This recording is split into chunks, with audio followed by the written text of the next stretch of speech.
আসসালামু আলাইকুম। মুস্তাফিজ কি বাংলাদেশ দলে না খেলে আইপিএল খেলবেন? চমকে যাওয়ার মতো এক খবরই বটে। টুর্নামেন্ট শেষ দিকে এসে হঠাৎ করে এই রেকর্ড ৬ কোটি রুপিতে বাংলাদেশের মুস্তাফিজুর রহমানকে কিনে নিয়েছেন আইপিএলের দল দিল্লি ক্যাপিটালস। আইপিএলের ওয়েবসাইট এবং দিল্লি ক্যাপিটাল সামাজিক যোগাযোগ মাধ্যমে এই খবর আসছে।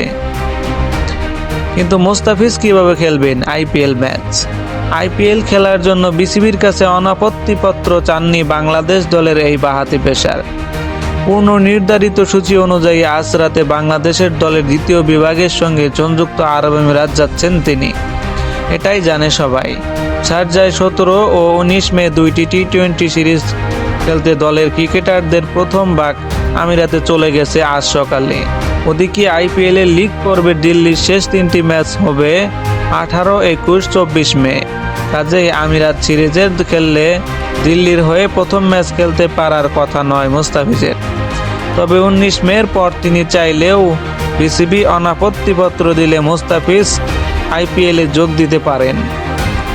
মুস্তাফিজ শারজার জাতীয় দল হয়ে সিরিজ খেলবেন নাকি ১৮ মে থেকে আইপিএল খেলবেন দিল্লির হয়ে?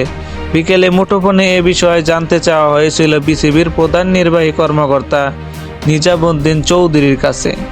তিনি বলেছেন, আমাদের কাছে এখনো মুস্তাফিজ বা তার হয়ে কেউ অনাপত্তিপত্র চায়নি। কেউ অনাপত্তিপত্র চাইলে তারপর এটা নিয়ে আলোচনা ও সিদ্ধান্ত হতে পারে। আমরা এটাই জানি, মুস্তাফিজ জাতীয় দলের হয়ে সিরিজ খেলতে আমিরাতে যাচ্ছে। জানা গেছে গতকাল ও আজ এই ২ দিন আলোচনার অনেকটাই তড়িঘড়ি করে মুস্তাফিজকে দলে নেওয়ার সিদ্ধান্ত নিয়েছে দিল্লি। মুস্তাফিজ নিজেও বিষয়টি সম্পর্কে নিশ্চিত হয়েছেন আজ, কিন্তু তিনি বিসিবির কাছে অনাপত্তিপত্র চাওয়ার আগেই আইপিএল ও দিল্লি ক্যাপিটালস মুস্তাফিজকে নেওয়ার ঘোষণা দিয়ে দেয়। এ ব্যাপারে আরও বিস্তারিত জানতে হোয়াটসঅ্যাপে যোগাযোগ করে মুস্তাফিজকে পাওয়া যায়নি।